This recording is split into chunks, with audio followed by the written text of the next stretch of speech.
ಒಂದ್ ನಿಮಿಷ, ಏನ್ ಆಗ್ತಾ ಇದೆ ಅಂತ. ಸೌತ್ ಕೊರಿಯಾ ಅಂದ್ರೆ ಇಷ್ಟ ಇರಬೇಕು ನಿಜ, ಆದ್ರೆ ಈ ತರ ಹುಚ್ಚಿದ್ರೆ ಏನ್ ಕತೆ? 13 ವರ್ಷದ ಹುಡುಗಿರು 14,000 ಇಟ್ಕೊಂಡು ಸೌತ್ ಕೊರಿಯಾಗ್ ಬರೋದಂತೆ, ಅದು BTS ನ ಮೀಟ್ ಮಾಡಕ್ಕೆ. ತಮಿಳ್ನಾಡಿನ ಒಂದ್ ಹಳ್ಳಿಲಿ ಇರುವಂತ 3 ಹುಡುಗಿರು ಕೇವಲ 14,000 ಇಟ್ಕೊಂಡು ಮನೆ ಬಿಟ್ಟು ಚೆನ್ನೈಗೆ ಹೋಗ್ತಾರೆ. ಅಲ್ಲಿಂದ ಚೆನ್ನೈಗೆ ಹೋಗ್ತಾರೆ. ಚೆನ್ನೈಗೆ ಹೋಗ್ಬಿಟ್ಟು ಅಲ್ಲಿ ಯಾವ್ದೋ ಒಂದು ಹೋಟ್ಲಲ್ಲಿ ಸ್ಟೇ ಮಾಡ್ತಾರೆ. ಅವ್ರ ಪ್ಲಾನ್ ಏನಿತ್ತಪ್ಪ ಅಂದ್ರೆ ಅಲ್ಲಿಂದ ನಾವು ಸೌತ್ ಕೊರಿಯಾಗ್ ಹೋಗೋದು ಅಂತ.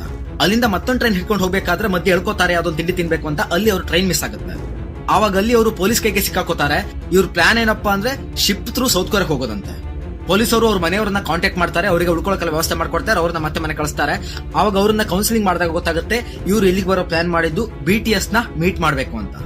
ನಾನು ಒಂದ್ ಮಾತು ಹೇಳ್ತೀನಿ, ನಿಮ್ಮಲ್ಲಿ ಯಾರಿಗಾದ್ರೂ ಸೌತ್ ಕೊರಿಯಾ ಬರ್ಲೇಬೇಕು ಅಂತ ಆಸೆ ಇದ್ರೆ ನೀವು ಇಲ್ಲಿಗ 1 ವಾರ ಬಂದು ವಾಪಸ್ ಹೋಗ್ತೀನಿ ಅಂದ್ರು ಮಿನಿಮಮ್ ಅಂದ್ರೂ ನಿಮ್ಗೆ 1 ಲಕ್ಷ ಬೇಕು. ನಿಮ್ಗೆ 10 ವರ್ಷ ಆಗಿರ್ಬೋದು, 15 ವರ್ಷ ಆಗಿರ್ಬೋದು, 20 ವರ್ಷ ಆಗಿರ್ಬೋದು.